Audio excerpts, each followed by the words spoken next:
Good morning from Oaxaca, Mexico. Specifically, I'm at the archaeological site of Monte Alban, what is understood to be the first or oldest planned city in the Americas, Zapotec settlement, going back, well, probably 1500 years before Christ. There's a flying ant around me, but it wasn't bothering me. Well, bothering me a little bit, but I don't want to bother it. I just want to say a quick hello to everyone here. So this is a fabulous place to be. I've been in Oaxaca now for a few days.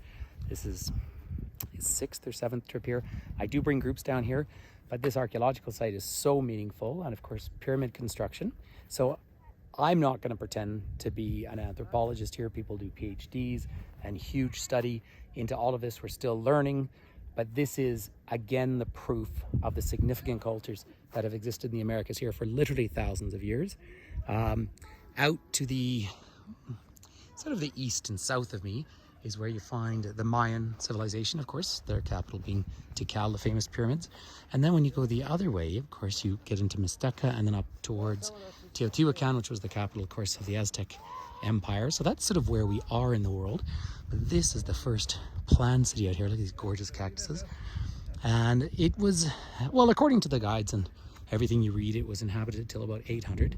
They always lead with the fact that they don't know why it was abandoned. So fair comment. I'm not going to speculate, although one almost always has to think about water. Of course, there's a distinct dry season here and a distinct wet season. And we're in the dry season now. It's January. Gorgeous climate. I'm walking along at about 1,800 or 1,900 meters above sea level, which is roughly speaking about 6,200 feet. And so it's high, but not unbearably high. As the old story goes, the Oaxaca area is an eternal spring-like climate. So there's plaques all over. You could spend easily several hours here or a couple of days, but let's come over and have a little view of this one in the distance. And then I need to take you down the stairs of the pyramid and across the big central area. This is talking about the flora in the region. And what I love about these signs right here, for example, is you have it in Spanish, you have it in English, but on the right is the Zapotec language. So how cool is that? I believe there's roughly about 2 million Zapotec speakers still. But this gives you a sense of some of the broad complex out here in the area. Main hill, but there's actually 3 distinct hills that were down in this valley. So absolutely religious reasons for being here. I always wonder, maybe do we mistake things for religion sometimes, but definitely some of these sites are lined up with astrological signs. I mean, that's really obvious. But also protection, right? Now, you know, it's hard to go back 2,000 years and decide how warring everything was. We know certainly Aztec culture was fairly violent. There seemed to be some forms of human sacrifice within these cultures, but again, it's not my place to really step in and speak about how one analyzes it. I do want to say, though, when you see this sort of construction, it's very important to note that this is how advanced the basic structure was of society here. And again, we're going back, you know, predating a lot of constructions in other parts of the world. So testament to life in the Americas. And usually a fairly impressive life expectancy. Let's have a little peek down the valley here, which is just gorgeous. So it's always fun to run up these stairs at a bit of altitude. And now we might as well go down them. So if you don't like heights, you may not like this, but I think you will. Have a look down here, everyone. So you see, so once again, just if you haven't met me, here I am holding my gimbal, and I'm gonna start to make my way down these stairs. And I'll just try and hold you fairly even, and let's go down together.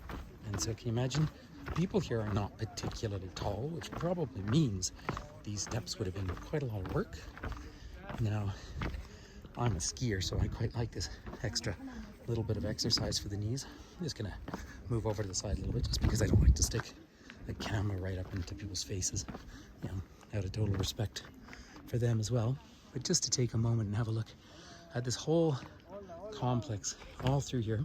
Gentleman's out selling things, and it's not that I don't buy things from locals. I do, but of course I travel with light luggage. It's not a huge priority for me. We do come out around here, just give you a little peek back up what it's like up the big stairs. So there's pyramid structures. Pyramids are very, very logical, right? The fact that pyramids were used, it's really, you go back to some of the oldest constructions around the world, and pyramid structures were used for all sorts of logical reasons. Well, basically because, of course, you can keep building over them, keep growing them, and then quarry out the insides. Right? So it is a very meaningful kind of system of construction. They've been, well, archaeologists have been working here for years and years, and there's proper licensed guides. I strongly recommend if you come here, you take a guide. Just to give you an idea, the entrance fee was about 90 pesos, about $5 US, and a private guide for my group cost me about $60 or $70, so well worth it. So yep, so commemorating stones. And of course, if you've been familiar with some of the Mayan art, there are definitely similarities. I know it's a little bit hard with the reflection. So once again, absolutely wrong to consider these cultures not literate in a written language, and a spectacularly interesting artistic style of writing all down through the region. When you get down in South America with our Quechua or Inca brothers and sisters, of course, they used strings, which is quite hard. It is amazing how much we've lost, though, over time, and so how much guessing goes into some of the construction around.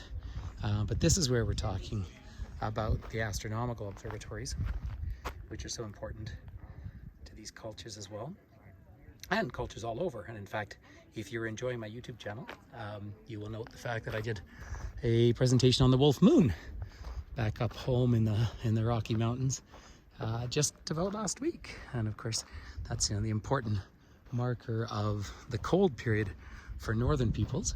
Down here is the dry period, and then of course when the wet period did come, then they have all sorts of water catchment systems. And we are in the tropics, but we're at a high altitude, and that's why this climate is so delicious, but it's also why you can burn so easily here. So I'd love to bring everyone here for a longer trip. I come back to Oaxaca pretty much every year. It's not to take anything away from other parts of Mexico, but this is the culinary center of the country in so many ways. This is the artistic center, absolutely. Also safe and friendly and affordable and interesting and walkable. Of course, if you're walking here, you want to be a little careful, and do recommend, the water and the staying hydrated and the sunscreen, all those typical things. But the difference is we're just not going to get so unbearably hot here either, because of this high altitude. So on that very basic note, I'll just show you a little bit around here as well. Look, this is what tells much more of the story of these set of places, because these are walkways that go down into underground systems, right? And so there's so much more happening here than what one sees. And so even though it already is so visually impressive, this would have been functional infrastructure with several thousand people, certainly at the peak.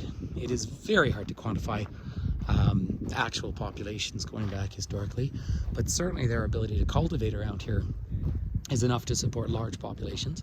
Most of this region is still farm to table, and the state of Oaxaca is over 4 million people. So at least in capability, that was good. And certainly an organization or society that was as organized as this one was to be able to build all of this would have had in place the supply chains that were necessary to feed people. Because if you were dedicated to building all of this, then that means you were not dedicated to growing food and to surviving.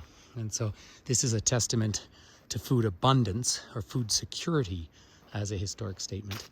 And there is so much more to talk about. All of that, needless to say. But I'll just let you all soak in this environment as well. And of course, the spectacular blue sky, because frankly, that is just a wonderful thing. Oh, and maybe the stairs on the far side are open. I've been coming here for so long that you used to be able to walk on everything. But of course, when they close one section for protection reasons or safety, you got to respect it. It's a pretty simple thing to respect. So all that noted, ladies and gentlemen, thank you so much for connecting. Please be so kind, if you can, to subscribe to this site, and then I can start doing some YouTube live and some fun things like that. But let me just curve around here for a second and let you look back towards the pyramid where we started our little walk 10 minutes ago. All right, well, welcome to Monte Alban here in beautiful Oaxaca, southern Mexico.